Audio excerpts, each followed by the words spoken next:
Intense. Uncensored. Passion. Mad scientist. This, my friends, is ECW! Untrustworthy. Aggressive. Manipulative. Wrestling genius. This, my friends, is a shoot. I mean, honestly, let's tell the truth. You hear all kinds of horror stories about Paul.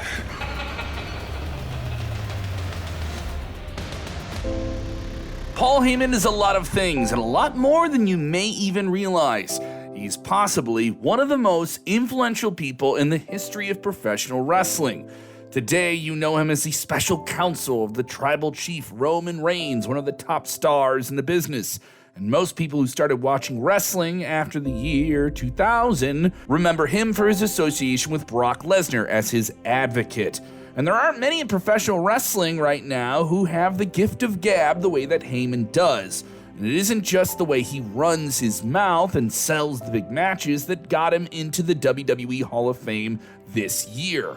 In terms of being a manager, he is undoubtedly on that Mount Rushmore, with names like Bobby the Brain Heenan, Classy Freddie Blassie, Paul Bearer, Miss Elizabeth Sensational Sherry, Jimmy Hart, and many others. It is not hard to claim that he may be arguably the greatest manager in modern professional wrestling, especially considering that he has managed 6 World Championship superstars throughout his career and has been a reasonable moving player in reaching a new level of business success, even if he wasn't directly involved with them on screen or in the ring. Also, let's not forget how he made wrestling extreme with ECW, which helped launch the blockbuster business attitude era of WWE and WCW. Ladies and gentlemen, let's look back in this deep dive video at how Paul Heyman became a WWE Hall of Famer.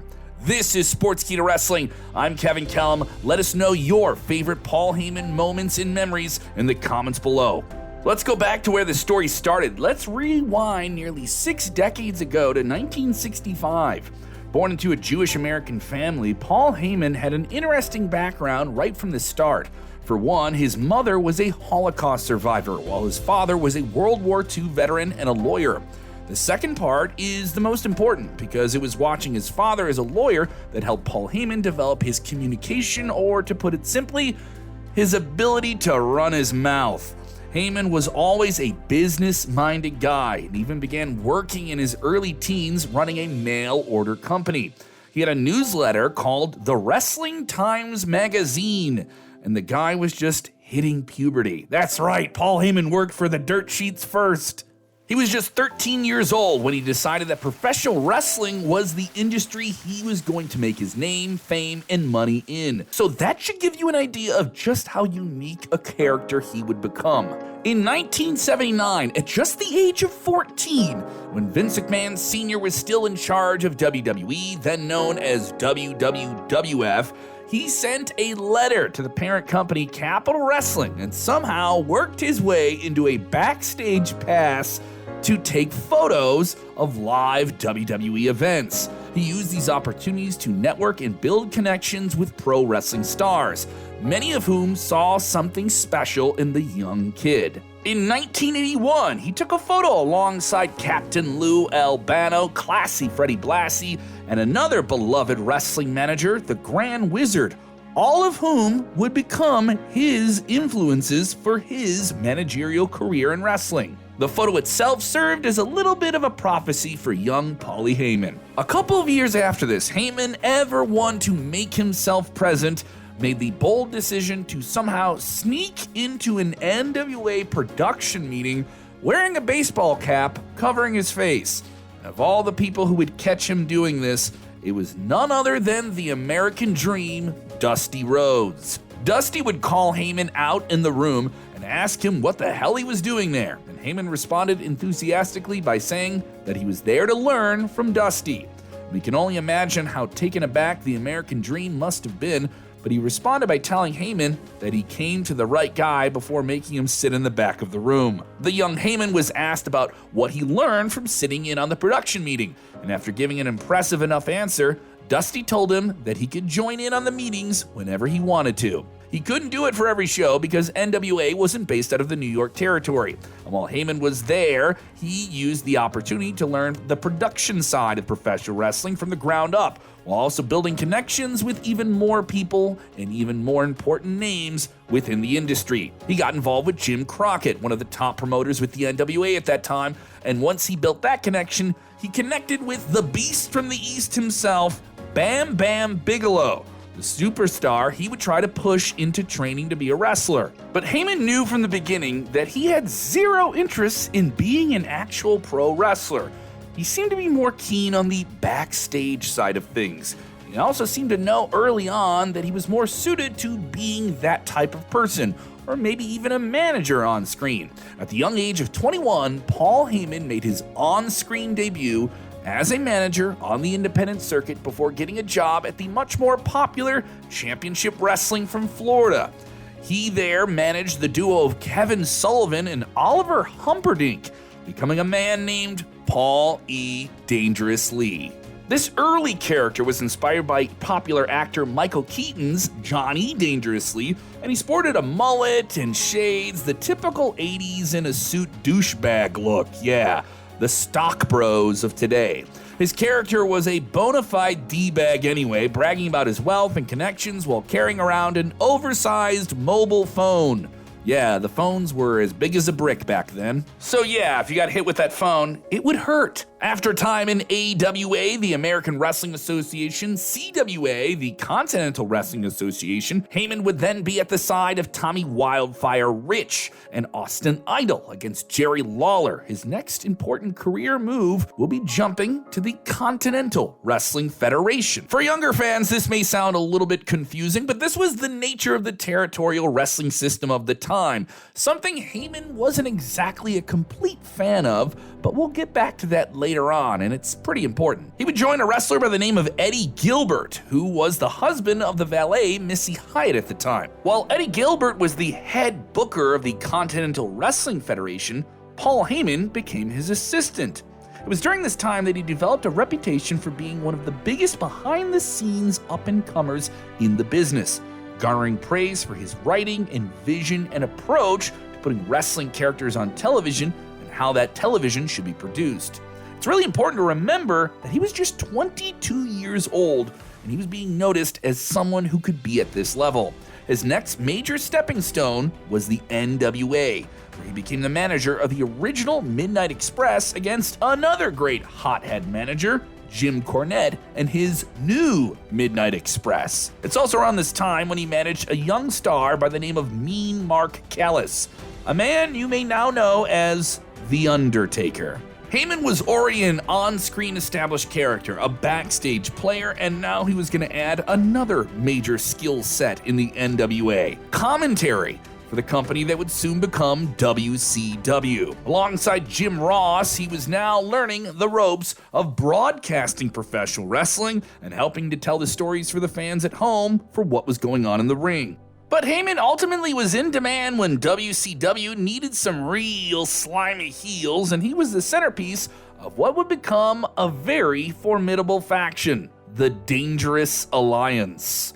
The alliance had already been created 4 years ago, but once Heyman, along with Eddie Gilbert and Missy Hyatt, were signed to WCW, it was decided to bring it back with its biggest and most impressive lineup yet.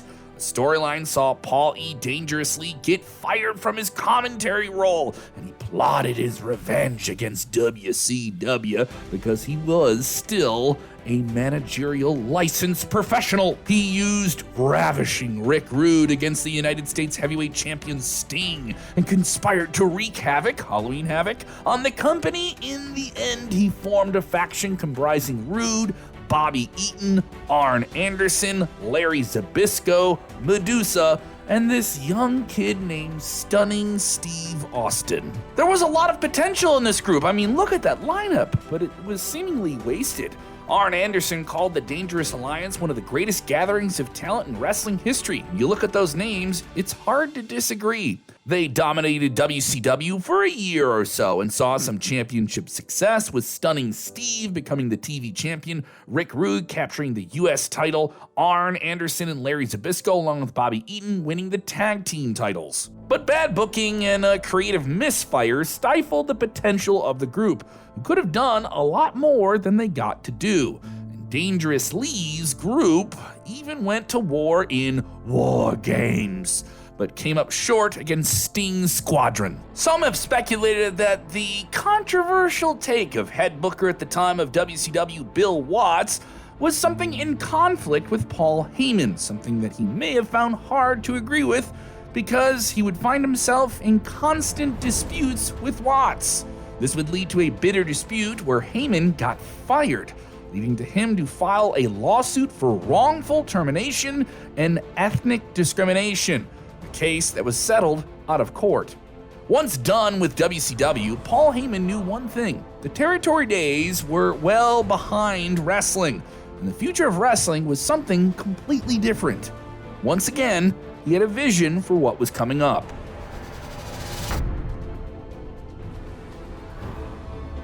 WCW may have been implementing a different strategy from the traditional territories, but it was Vince McMahon's big expansion with WWE into global television at this point that was an approach and emphasis on expanding that resonated with Paul Heyman even more.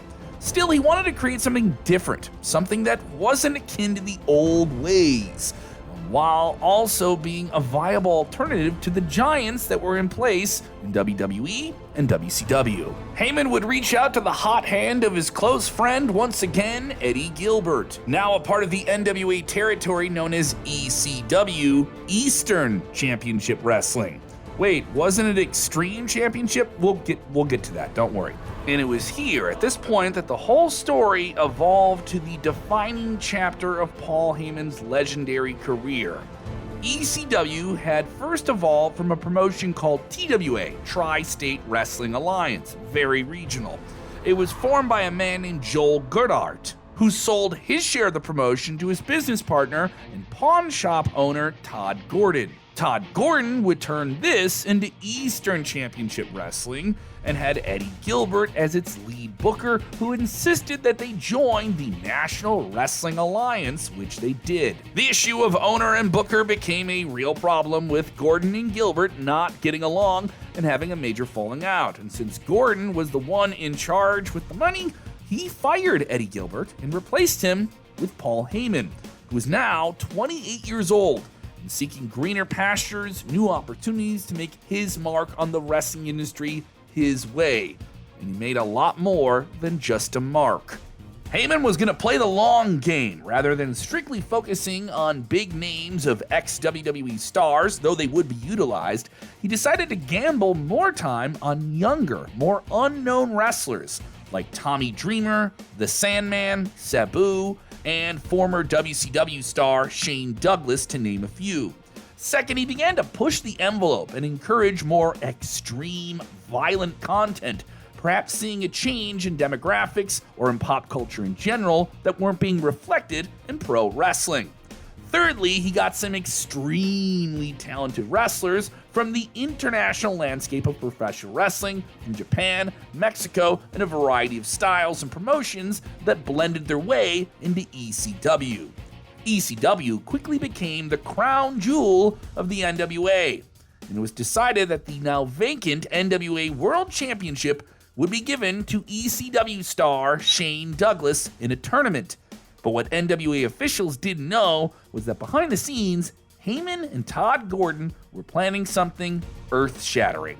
We mentioned a couple times now how Paul Heyman had a fundamental disagreement with the NWA's vision of professional wrestling, and he felt that the time for their partnership had come to an end. After Douglas won the tournament, he became the NWA World Champion, a title whose lineage goes back decades and ties to some of the biggest names in the history of the business. But still, the time for a break seemingly was envisioned and implemented, and he cut a promo that truly shocked everybody watching, because everyone was caught off guard with what came next. After Douglas won the tournament, he outright rejected the NWA title and said that he didn't want to be the champion of a dead promotion that died years prior. He raised the ECW Championship and instead presented it as the real World Championship. An NWA representative tried making a public statement by rejecting the sentiment and threatened to strip Shane Douglas of his title, but Todd Gordon would then make the announcement official. As of that day, it was no longer Eastern Championship Wrestling, an affiliate of the NWA. Instead, it was Extreme Championship Wrestling, and they were set to make their mark, bloody and bruised, on the face of professional wrestling. Heyman's next big strategic maneuver was to buy out Gordon's share of ECW and take full control of the promotion. ECW would quickly make their name out of the Philadelphia region and became the most revolutionary company in all of professional wrestling. With ferocious names like the Dudleys, Rob Van Dam, Dreamer, Sabu, Taz, and many more, ECW truly was the alternative product that broke all of the rules and influenced the other key figures in the business to follow with bigger budgets. These were not the standardized-looking wrestling talents of the day. These were outlaws on an outlaw wrestling brand who were now getting the endorsement from beloved veterans like Terry Funk. It was an FU to the big players and the old territory ways. Todd Gordon later described ECW as lightning in a bottle. Practically nobody told them what to do or gave them restrictions. And there was a feeling that this was a well-known thing within ECW over how special it really was. Bubba Ray Dudley, now known to many as Bully Ray, said that when Paul Heyman made his speeches backstage, you wanted to go to war for him, and the locker room was willing to die in battle for ECW. They wanted to do whatever it took to be noticed. ECW was hip, ECW was cool, and WWE needed to be hip and cool while they were fighting with WCW. We even got to see some of those extreme stars kind of have cameos with WWE on Monday Night Raw. But not everything was perfect. This is reported, but not confirmed. For one, Paul Heyman made a deal under the table with Vince McMahon and the WWE and became sort of an ally, sending talent to WWE while Vince McMahon sent his talent to specific ECW shows to develop. It coincided with the time of their first pay-per-view event, which was a huge achievement for the company. But Paul Heyman hadn't wisened up a lot of the locker room to the WWE deal, which seemed to cause a bit of a rift in the underbelly of ECW. Wasn't this going against the vision of them being rebels? Apart from these superstars seemingly turning on him to some degree, there was speculation that McMahon was keeping ECW up and running and throwing funds here and there. And ECW was notorious for struggling to pay their wrestlers on time. But there was also other issues of people abusing drugs and alcohol backstage. This was the Outlaw show, and regardless, they managed to secure a pay-per-view deal. Further drama would strike the locker room when former owner Todd Gordon was accused of being a mole. How, you ask? He allegedly worked with WCW behind the scenes and helped set up other stars and better deals for ECW talent. Once word got out of his connections to WCW, other talent reportedly asked him to negotiate a deal. Heyman found out and he was furious. To handle the situation privately and quietly, Gordon was told to leave ECW and prevent a further divide within the locker room, as well as to avoid any possible issues with the broadcast partners. To add to that, Heyman much preferred his talent going to WWE because of his relationship established already with McMahon. In 1999, ECW secured a broadcast cable TV deal with TNN. One that reportedly was a really bad financial deal in the long run. One that helped give ECW, though, national television exposure instead of sporadic town-to-town syndicated TV deals. There was minimal advertising, but the 3-year deal did help get a lot more eyes on the product. ECW quickly became the highest-rated #1 show on TNN, but the lack of funds was hurting the company badly. There was an increasing amount of liabilities, especially when it came to the wrestlers' salaries. The next big challenge for Heyman was the talent raid from WWE and their biggest competitor as well, WCW. ECW's budget simply couldn't compete. Apart from the Dudley Boys going to WWE, Heyman was hit with a huge blow that reigning ECW champion at the time, Mike Awesome, signed with WCW without any prior knowledge. Eric Bischoff, head of WCW at the time, wanted to pull off another type of Medusa stunt, where she appeared with the WWE Women's Championship and threw it in the trash. The feeling was this was going to happen with the ECW belt.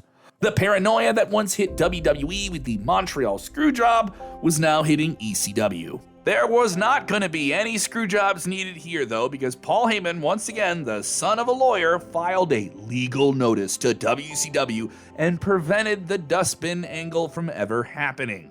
Instead, he negotiated what would become one of the weirdest deals in wrestling history that went in three very big directions. Mike Awesome would drop the ECW title to Taz, who was then a WWE contracted superstar by this point. Taz would then drop the ECW title to an ECW star, Tommy Dreamer, to end this entire crazy thing. The unpaid wrestler wages kept piling up, and it was getting a bit out of hand, and the pennies were being earned from television deals that weren't really helping out very much. RVD, Douglas, and Dreamer were owed $100,000 to $150,000, while Joey Styles and commentary, Rhino, and Francine were also owed reportedly around $50,000 or slightly less. There were several more names ranging from a few dollars to a few $100, if not more. Wages that were reportedly as high as $710,000 plus. TNN would unfortunately drop ECW from their programming just a year after the 3-year deal was signed and replace them with WWE Monday Night Raw. In retrospect, it was a shrewd business move. WWE purchased the rights to WCW and the name, the video library, and everything, and didn't breach the contracts, giving them a loophole to not pay off the liabilities. This would mark the brutal death of ECW. Lightning in a bottle for sure, and around for less than they should have been. They were still highly influential, but the ending was bittersweet. Betrayal, controversy, drugs, and a bunch of carny illegal activities, but it did bring out one of the greatest eras in wrestling history. Just as quickly as ECW rose, it fell down with one swift hammer by the industry itself, and it would kickstart the next chapter of Paul Heyman's insanely turbulent career.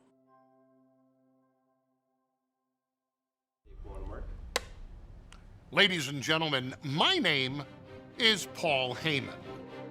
Paul Heyman stayed in the pro wrestling industry, working for WWE. Yes, the same WWE that helped keep ECW afloat was now the one he was going to work for, and he was positioned on commentary right next to Jim Ross, replacing Jerry the King Lawler. Yes, the same Jim Ross that helped get his broadcasting career going in wrestling years prior. When the invasion angle happened, with elements of WCW and ECW now under the WWE fold playing out on WWE television, at the Survivor Series, the story came to a boiling point, and the alliance group that Heyman was a part of lost to Team WWE, ending the first part of what would be the tumultuous first few years of Heyman as an on-screen character in WWE.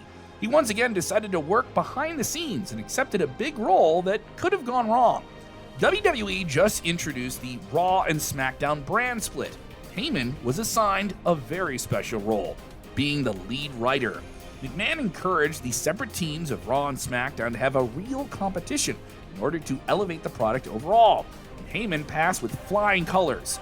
During his period with SmackDown, he was the guy who spearheaded what has been dubbed the SmackDown Six of breakout, ruthless aggression talent in Kurt Angle, Eddie Guerrero, Rey Mysterio, Edge, Chavo Guerrero, and he who we don't really need to name. And one of the most significant that he would work with during this period was a young, tattooed, covered superstar to be made that was in the making in CM Punk. Around this same time, WWE revived the ECW brand, With a very successful DVD documenting the rise and fall of the company, with Heyman playing a central figure, it prompted WWE to do a one-off show, one night only, a one-night stand, in 2005. Following it up once again in 2006, WWE felt it was time to relaunch ECW as its own defined weekly televised brand. And Paul Heyman would be in charge of it, like he should have been, because he was in charge of the first ECW. But unlike the 1990s version, it didn't bring out Todd Gordon's share of ECW, the Extreme Underground one, no. This would lead to some of the more infamous creative clashes for Heyman, with him butting heads with Vince McMahon and other people on WWE's creative team, with the two constantly not on the same page while they're trying to produce the pages for the TV show. It created a lot of tension between the two. It's not hard to see why Heyman felt like he, and maybe the thing he created in ECW, were not being treated properly. More disagreements week to week, traveling up the roads, building up to a big pay-per-view, and it came to a boiling point at one of those pay-per-views. WWE's version of ECW's own solo pay-per-view, the much maligned and critically trashed December to Dismember. And this, ladies and gentlemen, was really bad. And the backstage sentiment got even worse, with McMahon and Heyman getting into a reported verbal argument about it. They were on Vince McMahon's private jet, and Heyman got heated, and it was confrontational. ECW wing, the story of the invasion angle, and how badly it just didn't deliver on expectations has been covered a time and time again, so we're not really going to go into that. The invasion fell flat for most fans, but one of the highlights saw Heyman go off on Vince McMahon for what felt like an off-the-script promo. In reality, McMahon gave him the go-ahead to put him on full blast, so Heyman voiced his real frustrations with the most powerful man in the pro wrestling industry, accusing him of stealing ECW's edgy style and content and simply relabeling it as attitude. It had been nearly 30 years since Heyman started in the wrestling ranks as a young boy, and some felt like he was looking to do something else with his life. But there was also reported major speculation that Heyman could join the real challenger brand in the wrestling market at the time, TNA Wrestling. But he would really only be number 2 to the main promoter and facilitator of the funds for that company, Dixie Carter. Heyman reportedly had a few demands to join TNA. He wanted a 10% ownership in the company, the opportunity to potentially take the company public at some point, and to purge the roster of older legends. The third condition was enough for Dixie Carter to decline, since she took the approach of using established legends to come into the brand and be the pillars of it, an idea that Paul Heyman was never really a fan of, going all the way back to his ECW days. If he was going to bring in a big outside name, they were going to be positioned to build up one of the names within the company. Over 5.5 years had passed since Heyman still felt the same way, and he wasn't interested, really, it felt like, in returning to pro wrestling. Brock Lesnar, on the other hand, was. Lesnar had served his time as a real attraction in the UFC, proving that he could hang with the best in MMA, and negotiated a deal to shockingly return to WWE on a part-time schedule. And Lesnar's had his issues with WWE's very demanding schedule. When Lesnar realized that he still wasn't the most comfortable on the mic, he needed someone who had personality, someone who knew his character, someone like Paul Heyman. Although Heyman couldn't imagine himself back in WWE, everybody has a price, and Heyman said he got an offer that was just too good to refuse. And the idea was for him to be there until just about WrestleMania 29 the next year. Heyman was back in the spotlight. He was the guy talking up some of the biggest matches with the biggest players in the game. Lesnar and Heyman became the heel act in WWE in the early 2010s, with massive victories and conquests, pay-per-view main events with names like John Cena, Triple H, and many more. But then Paul Heyman had another Paul Heyman guy to work with, CM Punk. They of course had history dating back to OVW, and it kept Heyman in the picture and also evolved CM Punk's heelish character to a new level. The next year at WrestleMania 30, he was an integral part of the moment of moments when Brock Lesnar shocked the world and ended The Undertaker's undefeated WrestleMania streak. You can never forget the look on Paul Heyman's face at ringside. Heyman has expressed that when he was a part of that historic moment, that he knew he would be in WWE for life. And by all accounts, he hasn't really had much of a clash with Vince McMahon in recent years. Mostly not on the creative side of things, at least from what we know. And that was until 2019 when he was given the executive role of Executive Director of Raw.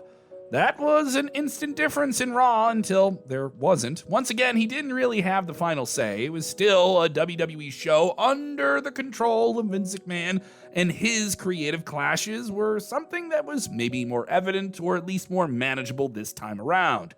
It wasn't surprising that he was removed from that role on the Raw creative side, but his next move would be undoubtedly solidifying his status as one of the greatest managers in the 21st century. Heyman was a kingmaker with Brock Lesnar and CM Punk, bringing them to world title glory. Following that, he would be a part of 6 more world championships by Brock Lesnar from 2012, one of which saw Lesnar break CM Punk's 434-day streak as champion, take his spot as the longest reigning world champion in WWE since 1988. The next move saw him work with someone we never saw coming. Someone who needed a fresh take, someone who needed their own reboot. Roman Reigns. Behind the scenes, Reigns and Heyman had plotted the idea of the tribal chief character. Roman, who in the eyes of some was simply put upon the WWE audience, beloved by others, vacated the WWE Universal Championship heading into the pandemic times, which were scary for all of us. He decided to pull back. And at that no fans WrestleMania, Roman wasn't there, and he wasn't the Universal Champion anymore. When he came back, though, he came back as a new character who said, as he reinserted himself into a triple threat match for the Universal Championship at the Payback pay-per-view, that he would wreck everyone and leave. This was not a prediction, this was a spoiler. But wait, that's Paul Heyman's line. The camera pulled back, and there's Paul Heyman. He was with them this whole time, and then Paul Heyman saying, believe that? He's using Roman Reigns' line? Wow, what a reveal. And as you may know now, they have truly reigned on the bloodline. All the different things that Roman has been able to do with all the different challengers, taking the WWE Universal Championship through some of the most challenging times in the history of the company. Paul Heyman has been there for the entire ride, and he's brought Roman Reigns to such success as a champion that he's surpassed the records of CM Punk and Brock Lesnar to become one of the longest reigning champions in WWE history. When you have such elite talent seeking to have you as a figure with them on camera, it says what you are worth. When you are the guy that so many people want crafting their story, you become the guy. There's no clear detail of how much power Paul Heyman has creatively, but he has been reportedly a key part in the success of the Bloodline story, which, whether you want to believe it or not, is one of the most bankable and profitable stories that WWE's had in the last 10 years. The wise man, as he's recently been dubbed, may have never had the complete idealistic version of creative influence he's wanted in WWE, but he certainly has had it in the better part of the last few years, while also having the duality of being an on-screen performer for it. And if that doesn't sum up his impact on WWE alone, then what else will? It's a story of a man who came from a working-class background, where he learned to be shrewd, cunning, and tactical in a life, in a business that itself can be cutthroat and emotionally draining. How he strategically moved up the pro wrestling pyramid and pulled back when it felt right. His greatest lasting legacy may still be ECW, something that truly changed the wrestling business. Could be considered controversial by today's standards, it still created a brand and impact that is felt throughout all of wrestling at all levels today. And subsequently, he has single-handedly had more influence than most of the people who may have ever stepped in the ring since ECW. His impact on ECW will always be defined as a revolution that formed decades to follow of wrestling content. Still, Paul Heyman is a once-in-a-lifetime figure who has thrived on camera and off of it. He is single-handedly one of the best talkers in professional wrestling, if not the history of it. And not many people know the immense versatility that he's had on the creative, commentary, and production side of things in pro wrestling, making him a rare, all-around talent. If there is any argument against him going in the WWE Hall of Fame or any Pro Wrestling Hall of Fame, we're not hearing it because there really isn't an argument against it. When Paul Heyman's career in pro wrestling is done, people will look back at it as one of the greatest of all time. That is not a prediction. That's a spoiler. Thanks for watching. Let us know your favorite moments from Paul Heyman's career in the comments below.